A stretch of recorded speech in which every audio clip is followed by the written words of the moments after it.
ایک وقت تھا جب جموں کشمیر میں کوئی منسٹر، کوئی MLA یا ڈپٹی کمشنر کسی کو یہ بات اگر کہہ دیتا تھا کہ بھائی صاحب آپ کی نوکری لگ جائے گی، آپ گھر پر بیٹھ جاؤ، تو کچھ دنوں کے بعد اس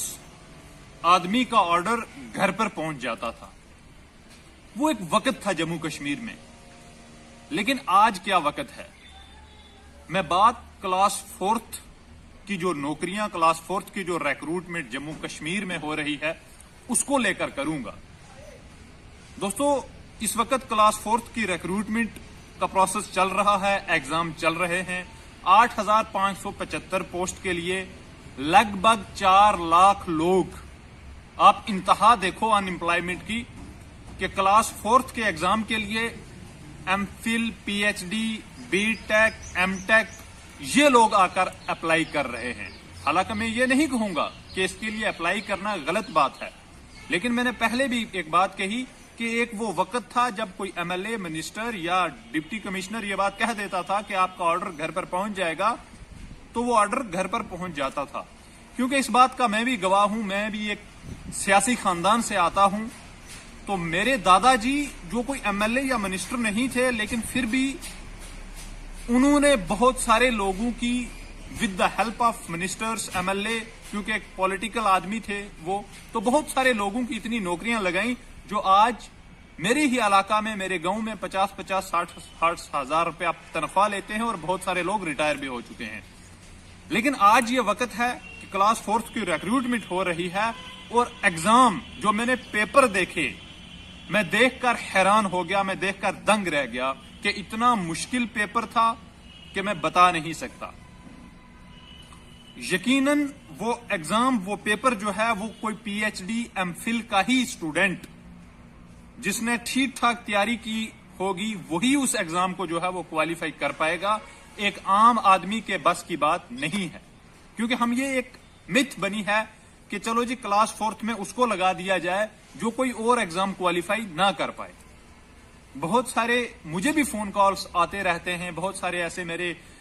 جان پہچان کے لوگ ہیں، دوست ہیں، جو بیچارے محنت مزدوری کرتے ہیں، جنہوں نے پچھلے کئی سالوں سے کتابوں کا چہرہ نہیں دیکھا، محنت مزدوری کر کر اپنا گھر بار چلا رہے ہیں، لیکن اس بار وہ کلاس 4 کا ایگزام دے رہے ہیں۔ دل میں ایک تمنا ہے کہ شاید ہمیں نوکری مل جائے گی،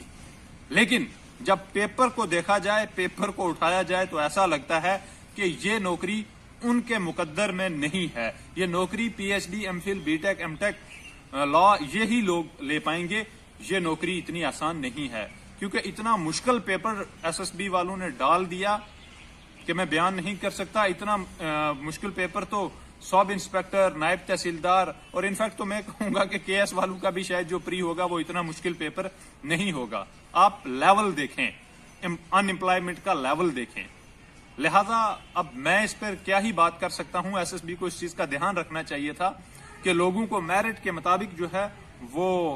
کوسچن پیپر جو ہے وہ ڈالنا چاہیے تھا، تاکہ ایک عام آدمی بھی ایک جو تمنا لے کر، نوکری کی تمنا لے کر بیٹھا تھا، جس نے کئی سالوں سے کتابوں کی طرف نہیں گیا اپنا گھر بار چلانے کے لیے، کیونکہ جب نوکری نہیں ملتی تو لوگوں کی مجبوری بن جاتی ہے، نوجوان یوتھ کی مجبوری بن جاتی ہے، کوئی بزنس کرے گا، کوئی دکان کرے گا، کوئی محنت کرے گا، کوئی مزدوری کرے گا، مجبوری بن جاتی ہے، گھر تو چلانا ہے بھائی صاحب۔ لیکن اتنا مشکل پیپر ڈال دیا آپ نے،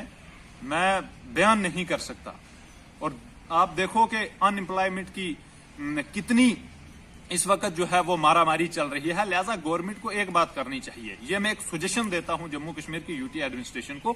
کہ آپ ہر محکمہ میں انجینئرنگ کے الگ پوسٹ نکالیں، MBBS کے الگ، BDS کے الگ، MDS کے الگ، ایگریکلچر کے الگ، ہارٹیکلچر کے الگ، ایجوکیشن کے الگ، ہیلتھ کے الگ، تب جا کر جموں کشمیر میں ان امپلائمنٹ کا بحران جو ہے وہ تھوڑا کم ہوگا۔ اگر آپ اس طریقے سے اوپنلی دعوت دے دو گے کہ MBBS والا بھی وہیں پر اپلائی کر رہا ہے، PhD والا بھی وہیں پر اپلائی کر رہا ہے، لا والا بھی وہیں پہ اپلائی کر رہا ہے، تو ایسے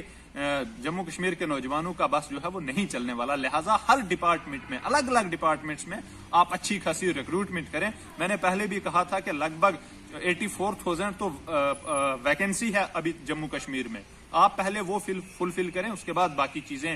جو ہے ان پہ جو ہے وہ دھیان دیں۔ امید رکھتا ہوں کہ ہمارے نوجوان اپنا ہمت، حوصلہ برقرار رکھیں گے، کیونکہ محنت کرتا رہے انسان تو انشاءاللہ کچھ بھی پاسبل جو ہے وہ ہوتا ہے، ہر چیز جو ہے وہ مل جاتی ہے۔ بہت بہت شکریہ۔